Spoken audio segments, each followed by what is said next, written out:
بسم اللہ الرحمن الرحیم رب اشرح لی صدری ویسر لی امری واحلل عقدۃ من لسانی یفقہوا قولی۔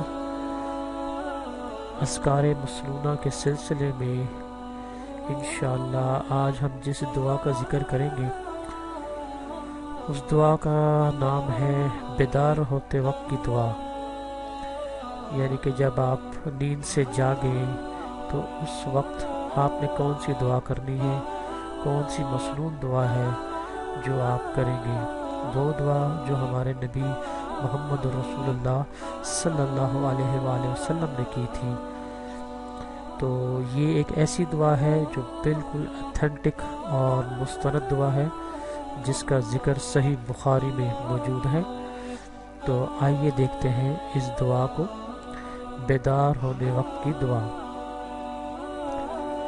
الحمدللہ الذی احیانا بعد ما آماتنا وإلیہ النشور۔ الحمد ہر قسم کی تعریف للہ اللہ کی ہے، الذی اس کی، احیانا جس نے ہمیں زندہ کیا۔ احیانا کا مطلب جس نے ہمیں حیات دی، حیات کا مطلب زندگی دی، یعنی کہ جس نے ہمیں زندہ کیا، یعنی کہ نیند کے بعد جس نے ہمیں زندگی دے دی، یعنی کہ ہم بیدار ہو گئے تو اس کا مطلب ہوا کہ ہم زندہ ہو گئے۔ احیانا جس نے ہمیں زندہ کیا، بعدا اس کے بعد، ما آماتنا کہ ہم اس کے مار دیا تھا۔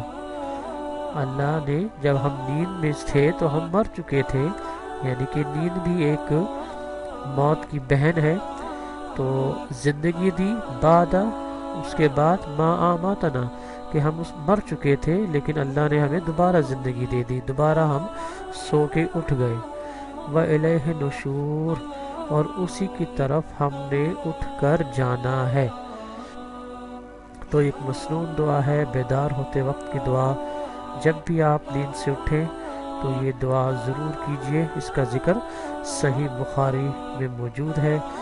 صحیح بخاری جیسا کہ آپ کو معلوم ہے صحیح ترین حدیث کی کتاب ہے، اور قرآن کے بعد اس کا درجہ ہے۔ اس میں جتنی بھی روایتیں آئی ہیں محمد رسول اللہ صلی اللہ علیہ وسلم کی، وہ صحیح سند کے ساتھ موجود ہے۔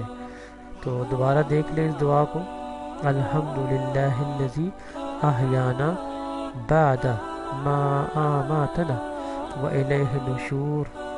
ہر قسم کی تعریف اللہ ہی کے لیے ہے جس نے ہمیں زندہ کیا بعد اس کے کہ اس نے ہمیں مار دیا تھا، اور اسی کی طرف اٹھ کر جانا ہے۔